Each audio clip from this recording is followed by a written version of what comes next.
El poema perdido. Aquel ilustre poeta que, con sus hermosos versos de sabor romántico, conmovió hasta el llanto a las mujeres de las tres Américas, escribió cierta noche, de un tirón, un poema que reputo y reputa como el mejor que salir pudiera de su estro. Lo escribió en la amable soledad de su despacho privado, cómodamente sentado a su escritorio de época y estilo Primer Imperio. Y, como cuando inició la faena andaría el sol justamente en el nadir, cuando lo concluyó, hacia la madrugada, estaba el hombre literalmente molido, y no pensó en otra cosa que en retirarse a su alcoba, a reponer con un sueño reparador el dispendioso gasto de fósforo, que lo había dejado exhausto.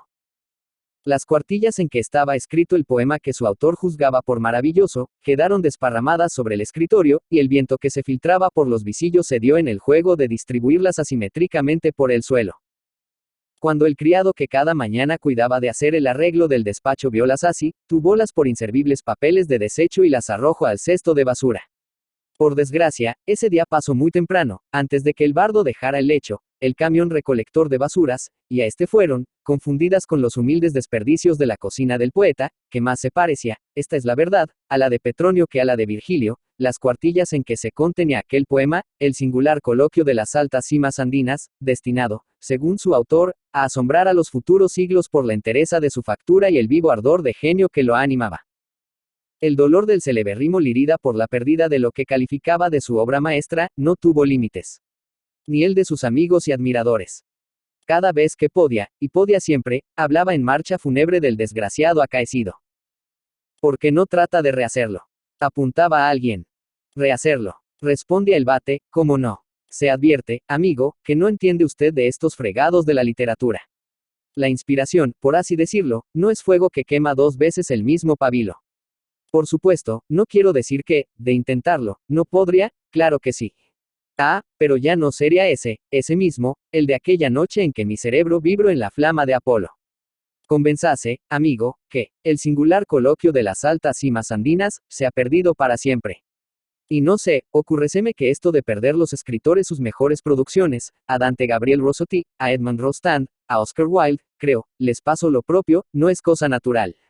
Me imagino, a veces, que es un gesto de defensa de la inmortalidad, virgen reacia que no quiere dejarse poseer así como así. O quizá, una venganza del anónimo inconsciente, como es una venganza del inconsciente mineral aquello de mandar fino polvillo de arena que, en las alas de Olo, cunde devastador por sobre los rosales florecidos.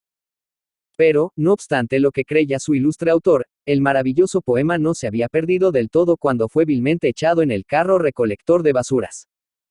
La casualidad, que suele tener extravagantes ocurrencias, hizo que una de las cuartillas se deslizara del camión y fuera a caer precisamente a los pies de un famoso crítico, amigo sincero y admirador fervoroso del autor del poema.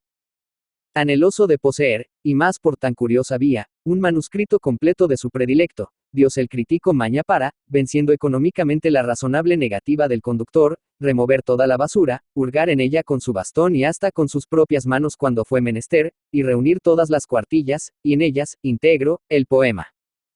Pocos días después, el crítico se topó con el poeta en el Salón Mayor del Ateneo, y oyó como refería la historia de la invaluable perdida. Es lo mejor que he escrito, repetía.